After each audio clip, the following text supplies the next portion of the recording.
it's more important to give constructive criticism more than it is, just to be like, oh, that person's rubbish, that person is that, you get, because that won't do any help, you get. I learned giving constructive criticism that might make players, want to listen and be like, you know what, I see where it's coming from, you get, and that benefits both parties, you get.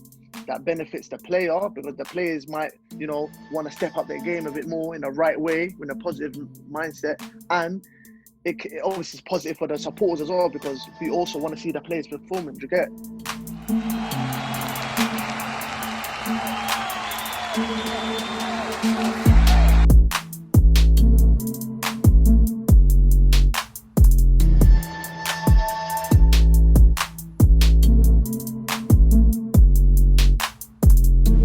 .258 back again. We're giving you the best content on YouTube for pro footballers and for the kids watching. This one's a bit different. We tried to branch out with this one, and we're trying to bridge the gap, between the pro athletes and the supporters. I think that's been lost, recently in 2020, even before that, being lost in the game. I heard back in the day, footballers after games used to go to the pub with fans and stuff, but it doesn't happen anymore. But today, you got a guy I've known for years. Oh my days. Going back years, man. Got LivzLedge. How you doing, man? What's happening, my bro? I'm good, my bro. What's happening? How you been? Yeah, I've been good, man. I've been good. Yeah, first person, when I thought about this, I said, I have to get you on, man. Number one, you're going to say the real stuff. And number two, you've grown up with footballers as well, so you can kind of give that insight, you know what I mean? 100%, my bro. No, I appreciate it, man. Of course, I would love. Obviously, I've been seeing your content as well. Obviously, as soon as I found out you were interested in doing some type of content with me, I thought, yeah, I'll definitely be 100% on it. Okay. No doubt. For obviously the people don't know, you've been living under a rock. Obviously you've come up through from my side anyway. You've been who you are, like who everyone sees on camera. You've been like that for years. So, by the way, it's not acts. People think people going on camera, YouTube or whatever, they're acting. No, it's not being an act because you've been like that. Comedian, from the ends. But this year, I would say last year maybe as well, you've been featuring in, some roles. Could you talk to the people about that? I see you in Nines and stuff. And yeah. So basically, how it all started for me was so obviously I started off being like I was just putting out comedy videos on Instagram, just featuring on I'm Just Bait. And then all of a sudden, like a lot of people started expecting me to do a bit more comedy videos. So as I was putting out more comedy videos, I started getting a bit more of a following. But obviously, that's just me being me. But at the end of the day, I was still being a football fan. Do you get? I was still, watching my team, etc. But at that time, I started going to Arsenal games. I think it was Unai Emery's first season, 18 to 19 season. So as I started going to the Arsenal games, then I saw obviously the AFTV platform that was there. And obviously that was a platform I've been watching before I was even on there.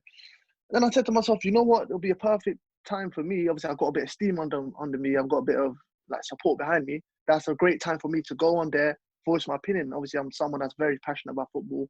Like you said, I've been around a lot of footballers, even some family members that are footballers. So it was a pivotal moment for me.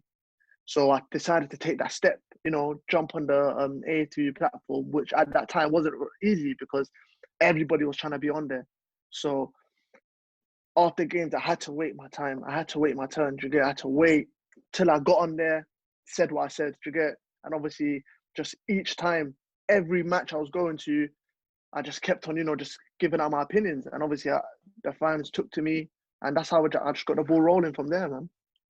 Yeah, it must be mad, like from thinking about when they started the channel, I wasn't watching from the very beginning, but just seeing how it grew from year to year, you think it can't even get any bigger, but you see what Robbie's doing over there. It's massive. And you see, bridging the gap also, I believe, kind of between the players and the fans, it's a bit hard because at the end of the day, the fans are going to be honest. You know, they're going to say their opinion after games and stuff. But I do feel like it does get to see the fans' personality and the players' reactions to some of the videos. So I think it is a good thing for footballers, in my opinion. But Yeah. what do you think? Yeah, 100%. But I felt like what I've learned over the course of the whole process was like, for example, in my first season of me, you know, going out there on camera, discussing performances, I was very raw. I was someone that, you know, I used to speak about it. I used to speak about performances and, you know, certain players' performances. Like, I was still around my friends, you get me? I was still around, you know, the local lads, you get what I'm trying to say? But what I didn't understand, due to obviously a bit lack of experience, well, what I know now is it's more important to give constructive criticism more than it is, you know, just to be like, oh, that person's rubbish, that person is that, do you get? Because that won't do any help, do you get? I learned giving constructive criticism that might make players, you know, want to listen and be like, you know what, I see where it's coming from, do you get? And that benefits both parties, do you get? That benefits the player because the players might, you know, want to step up their game a bit more in the right way, with a positive mindset. And it obviously is positive for the supporters as well because we also want to see the players performing, do you get? Here at 3258, we're proud to present you with the best football-specific content. We work with many companies and many ballers to give you, the viewers, the best content possible. You, the viewer, we're always looking to help you improve your skill set. In order for you to improve your skill set and for us to keep making these videos, please click the link down below and buy some equipment. The equipment helps us run this channel, and also you subscribing to the channel helps us producing more of these videos to help you with your skill set and your knowledge of the game. Thank you for supporting 3258. So that's what for me I learned because in my first season I was very raw with it. I had no filter, to get, and in my second season I still had that, but then I started learning. I started, you know, speaking to a lot of people, and I started saying to myself, you know what, maybe that isn't the right way of getting through to the players. That's not working. Do you get? Like even with the whole Xhaka incident, it was a very bad time. I'll be honest with you, very bad time being an Arsenal fan because I couldn't believe Xhaka. Like it kind of affected me that Xhaka got affected by you know the whole atmosphere of the Arsenal fans. And I thought to myself, you know what, we've got responsibility because you know we were on a massive platform and we're speaking on behalf of these players. We're speaking on behalf of the supporters about these players. So I said to myself, no, I've got a bit more responsibility. You get? I just took it upon myself, and obviously I can't lie to you, like what we were saying about the players didn't help because at that time we wasn't really going through the right steps. Obviously, Unai Emery wasn't really the right man to take us forward at that time. You get? And I feel like everything just came up to an explosion. Like we just all exploded. You get? The manager wasn't right, the system wasn't right. We're calling out players. It just wasn't a right time, and I'll be honest with you, it wasn't really a good time to be an Arsenal fan. I'll be honest with you. And for me, that was like my first 2 seasons. Do you get? So it's like I wanted to come on there, you know, just Positive. speak, on some positive vibe. But it's like I couldn't be allowed to do that because of what was happening around. You get? And you know the emotions. You know what I mean? It's like there was times where you know we'll be playing so poor, but I can't come out there on camera and be positive. It was very hard because I'm a very passionate Arsenal fan. You get? Like I've been watching Arsenal all my life, so it was very hard for that moment. Does that make sense? And obviously, this is a different time in my life where I'm actually going to games. I'm speaking about our performances on a big platform. Whereas growing up, I'm watching on TV. I'm with my family members. To get, I can only soak. Sometimes I had nowhere to. I didn't have a platform to speak about it. To get. So I started learning. So that's really it. That's where I'm at right now, man. I'm just trying to build that gap with players, you know. And I know it's not easy for them as well. So I'm trying to obviously, and I've got a responsibility of having someone with a platform, and you know, people will look up to me as someone like that knows about the game, and they will look at me as, you know what, let's see what he's got to say. And I don't want to influence, you know, people on having bad opinions on players. Do you get? Because I said so.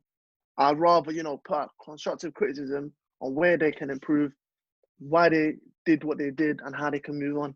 To get so Yeah. then that can influence everyone else to have that type of mindset. Does that make sense? Yeah, real So talk, that's what man. I'm just working towards now. That's what I'm working towards now. Yeah. Now you touched on a lot of things there. We're gonna pick at some of them things that that you touched on. Just go back, back in time. How did you fall in love with football to begin with? I feel because obviously I've always had older brothers, like I'm the youngest in my family. So I've always had older brothers, that were playing football, watching football 24/7. So I grew into it. Does that make sense? And and during my time, there was just a lot of unbelievable footballers that just make you fall in love with football. Like for example, Ronaldo, Ronaldinho, Cristiano Ronaldo, Henry, Zinedine Zidane, Kaká, just Lionel Messi. So great footballers. Steven Gerrard, Lampard, Rooney. Who else am I missing? There's just so much I can just name to get. Just unbelievable footballers, and it's like, and at that time it was a period where we was watching like leagues, French leagues, Serie A, Bundesliga, La Liga, like, and there was just quality everywhere. Do you get? And it's just, I think it was just at that time where the quality was just so it was just here. Like what I mean, the whole attitude of the game, the enigma, it was a different feeling. Do you get? And that was the time where there was no social media. There was none of that. You was just watching the match at home, watching quality, and that's it there and then. And then the next day in school, you're talking about with your friends. There wasn't no Twitter, Instagram. So I feel like that's what kind of made me fall in love with football, because I grew up at a time where there was no social media. It was just you, your family, your football there on TV, watching beautiful footballers do what they do best. And I feel like that's what it was. I'll be honest with you. And it's a different time now, because, there's a lot of money that's gone into football. There's a whole different ball game compared to how it was back then. There wasn't that pressure where, players are being bought for crazy amount of money. They've got a massive price tag on their head, and they go to a big club and their demand is to perform. The demand is there. They've got to perform. Whereas before it wasn't like that. You know what I mean? Like we were signing, like for example, we signed Thierry Henry for 12 million. Crazy. And he's gone on to become our best player. And little things like that. It was just a different time, and that's what made me fall in love with football. I'll be honest with you. And obviously the character, the personnel as well. It was a different time. There was just leaders everywhere. It was the energy. I feel like sometimes it was more fierce compared to how it is now. Do you get?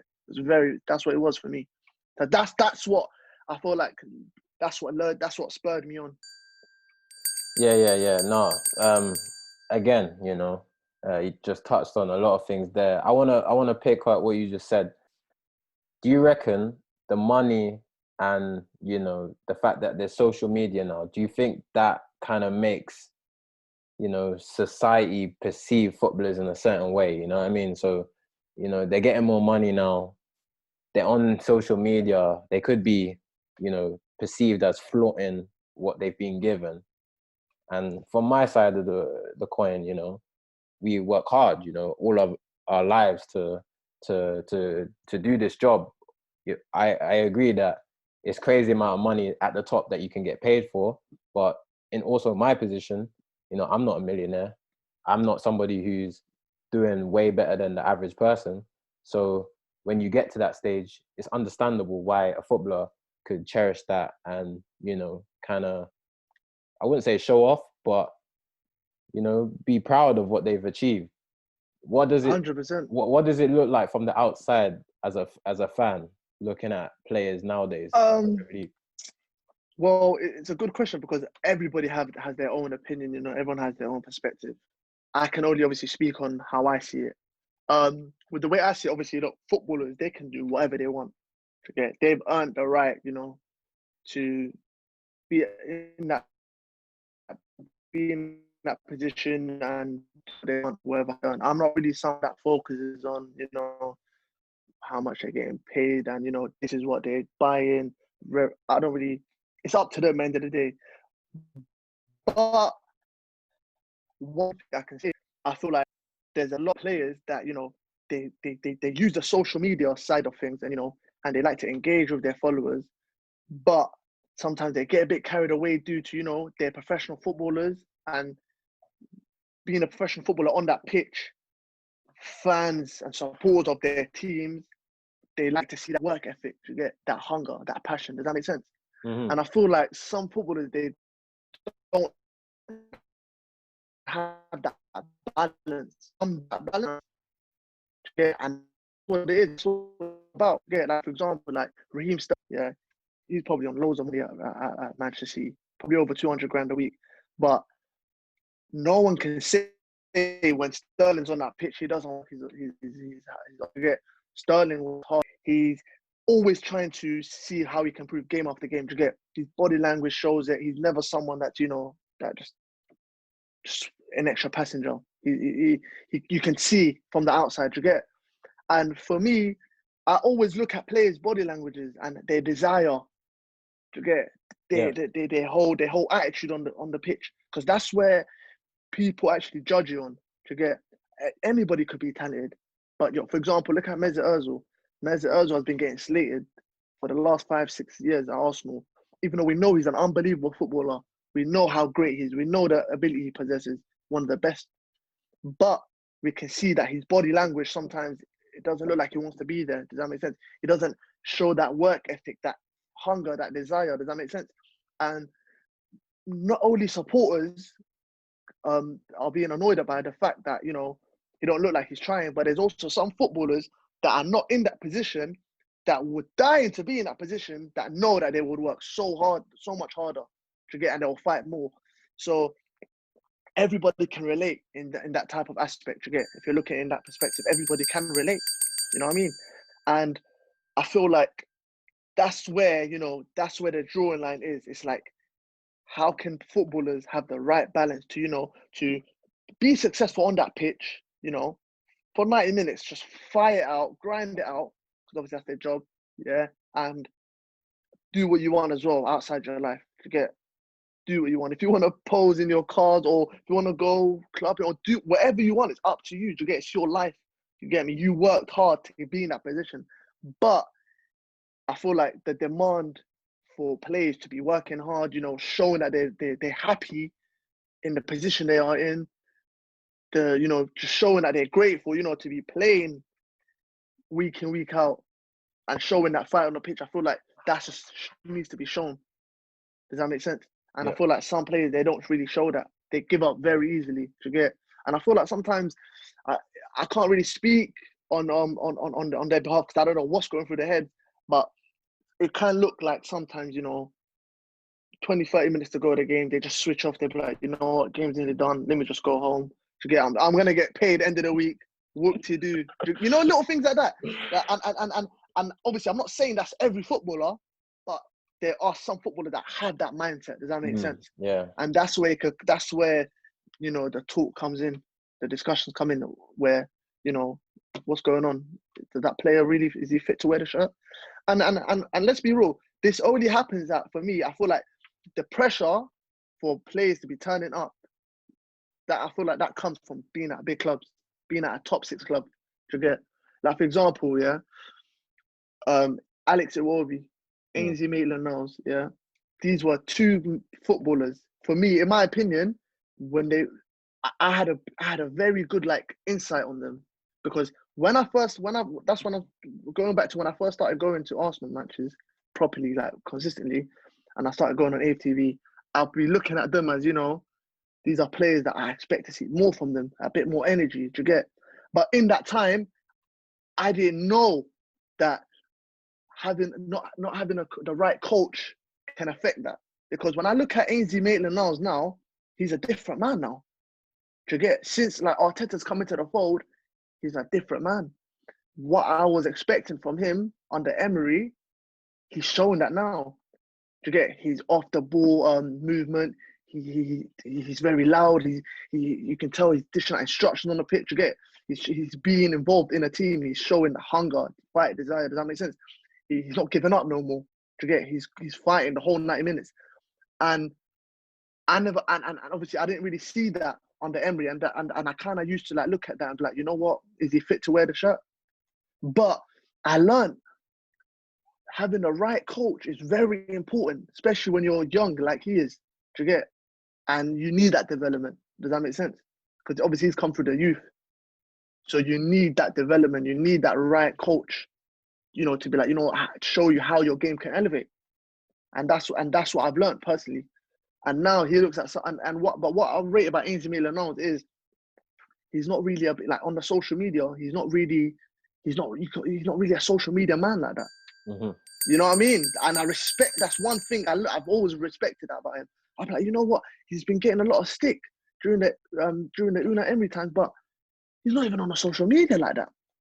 He might have a bad game, but he's not on the social media stunting or acting like life is great. Do you get? Does that make sense? Mm-hmm. And that shows professionalism. Do you get? And that's one thing I respect. But now do you get me? He's growing, and that's what I've learned, and I respect it.